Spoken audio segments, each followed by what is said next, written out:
नमस्कार जय जगन्नाथ। केंद्र सरकार आनी चाषी मान खुशी खबर। खुशी खबर टी कौन मुझे शेयर करुच्ची 19 नवेम्बर 2025 सुधा पीएम किसान रिलीज करने जाउछंती केंद्र सरकार एवं समस्त चाषी 2000 टंका लखे पीएम किसान पाइबे। जो चाषी माने पीएम किसान पाऊना जो चाषी डिबिट लिंक नाही डिबिट लिंक आपण माने केमती करिवे एवं गोटे अकाउंट जदि डिबिट लिंक आपण मानकर अछि से अकाउंट धर आपनकर कृषि ऋण हो बा आपण गाड़ीटे आनिछंती से अकाउंट आपनकर माइनस हे गछि आपनकर जहाँ भी पीएम किसान हो भी गवर्नमेंट स्कीम रे जहाँ भी बैलेंस आसुछि आपण मानकर से माइनस अछि अकाउंट कटि जाउछि। आपण मान से अकाउंट डिबिट लिंक चेंज करिवे केमिति चेंज करिया पे तार प्रोसेस कौन रही एवं चेंज कला परे आपण माने केते दिन भितर से अकाउंट को गवर्नमेंट पैसा आपण मानकर जीवो तार प्रोसेस कौन रही जदि गोटे कस्टमर गोटे अकाउंट माइनस अछि आराम से इजीली आपण आ गोटे अकाउंट से कस्टमर दे चेंज करि परिबे एवं गवर्नमेंट स्कीम पैसा जहाँ भी आसुची आपनकर से माइनस अकाउंट को न जाई आपण जो अकाउंट देबे से अकाउंट को आपनकर गवर्नमेंट स्कीम पैसा आसीबो। आपण माने केमती चेंज करिवे तार स्टेप कौन रही मु आपण मान के वीडियो माध्यम रे शेयर करूची। आपण माने वीडियो को बिना स्किप रे देखंतु स्टेप बाय स्टेप आपण मान को शेयर करूची। आपण माने गोटे बैंक रु अन्य बैंक को डिबिट लिंक केमती चेंज करिवे चेंज करिया पे कोन प्रोसेस रही ना आपण मान को गोठी की जिबा पे पड़िबनी आपण माने निजे घरे आपण को फोन रे आपण डिबिट लिंक चेंज करि परिबे। यार प्रोसेस कौन रही आपण मान को शेयर करूची वीडियो को बिना स्किप रे देखंतु। चलंतु स्टार्ट करिवा। आपण मन फर्स्ट कौन करिवे आपण मान को फोन रे आपण मान जे कोनसी ब्राउजर ओपन करनेबे ओपन करके आपण मान सर्च करिवे npciorg.nic सर्च करनेबे सर्च करिया परे आपण को ए भली गोटे इंटरफेस शो करिवो ए भली पेज आपण सामने रे आसी जिवो। आपण मान को कौन करिवार अछि फास्ट ऑप्शन आपण माने क्लिक करनेबे एनपीसीआई ऊपर आपण माने क्लिक करनेबे आराम से बसिक आपण माने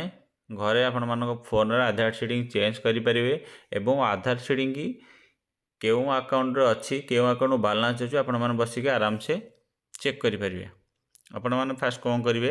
अबाउट देखिबे सभा ऊपर एनपीसीआई एबाउट एनपीसीआई लिखाई ता पाखे देखो कस्टमर लिखाई आपण माने कस्टमर ऊपर क्लिक करनेबे कस्टमर क्लिक करना परे आपण मानको बहुत सारा ऑप्शन शो करिवो आपण माने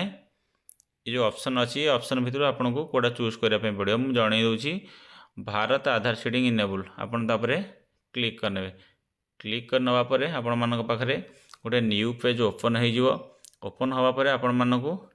ये देखु आधार मैप टाटस आपण क्लिक करिकी आपण माने आधार नंबर दे परिवे एटार आधार नंबर दे कैप्चर कोड दे चेक स्टेटस पर क्लिक कला पर आपण मानकू गोटे ओटीपी जेनेरेट हम ओटीपी जेनेरेट आपण माने सबमिट करिया पर आपणकर को बैंक रे आधार सीडिंग अच्छी आपण माने से बैंक टू चेक करी देखि परिवे। सेकेंड जिनस आपण माने यदि गोटे बैंक को आपन बैलेंस आसुची से बैंक रे माइनस अछि बैलेंस कटि जाय आपण अलग बैंक अकाउंट चेंज करिवार अछि आपन को ऑप्शन सिलेक्ट करिया पे पड़िवो आधार सीडिंग आपण ऑप्शन टी को सिलेक्ट करने आधार सीडिंग ऑप्शन सिलेक्ट करना परे आपण मान पाखे ये न्यू पेज गोटे ओपन हो आपण मैंने आप कौन करेंगे एठारे आपण मैंने आपण मानकर आधार नंबर जहाँ भी अच्छे आधार नंबर आपण मैंने एंटर करने आधार नंबर आपण मैंने एंटर करने पर आपन एठारे कौन करने पड़ो सीडिंग आधार सीडिंग जो रही सीडिंग उपर आपण मानक क्लिक करने पड़ो सीडिंग पर क्लिक करने पर आपण मैंने को बैंक अकाउंट से कस्टमर रो को बैंक अकाउंट चेंज करने चाहते आपण मानक यहाँ बहुत इंपोर्टेंट रहिबो आपण माने एटा पीएम किसान रे यूज करि परिबे आपण माने जदी सुभद्रा भी जहाँ भी डिबिट लिंक रे बाला सुभद्रा भी यही प्रोसेस रे आपण माने अलग अकाउंट भी चेंज करि परिबे आपण माने जो बैंक अकाउंट दवा पे चाहउछन्ती आपण माने से बैंक टी को सिलेक्ट करनेबे सिलेक्ट करनेबा परे हमर जो बैंक को बैलेंस आसुची आपण माने अलग बैंक चेंज करेंगे तेणुक आपण मैंने लास्ट ऑप्शन टी शो चेंज करदे for one bank to other bank आपण यहीटा को सिलेक्ट करने सिलेक्ट कर जो बैंक टी ऐड करने चाहिए सी बैंक अकाउंट नंबर टी फास्ट एंटर करने second confirm account number enter करने एठारे ठीक चिन्ह करी जहाँ भी कैप्चर कोड हो सबमिट करदे सबमिट करने आपंकर 24 घंटा भितर आपंकर आधार सीडिंग कंप्लीट हो आपंकर अदर बैंक को जदि आपण मैंने फ्रेश आधार सीडिंग करने चाहते आधार सीडिंग आपंकर ना आपण मैंने आधार सीडिंग करने चाहते आपण मैंने फ्रेश सीडिंग पर क्लिक करेंगे फ्रेश सीडिंग पर क्लिक करी आपंकर अकाउंट नंबर भरी पारे अकाउंट नंबर भरिया पर कैप्चर कोड दे आप सबमिट करेंगे सबमिट करापर आपंकर आराम से आधार सीडिंग हो भावुँ वीडियोटी आपण मानक भल लगी।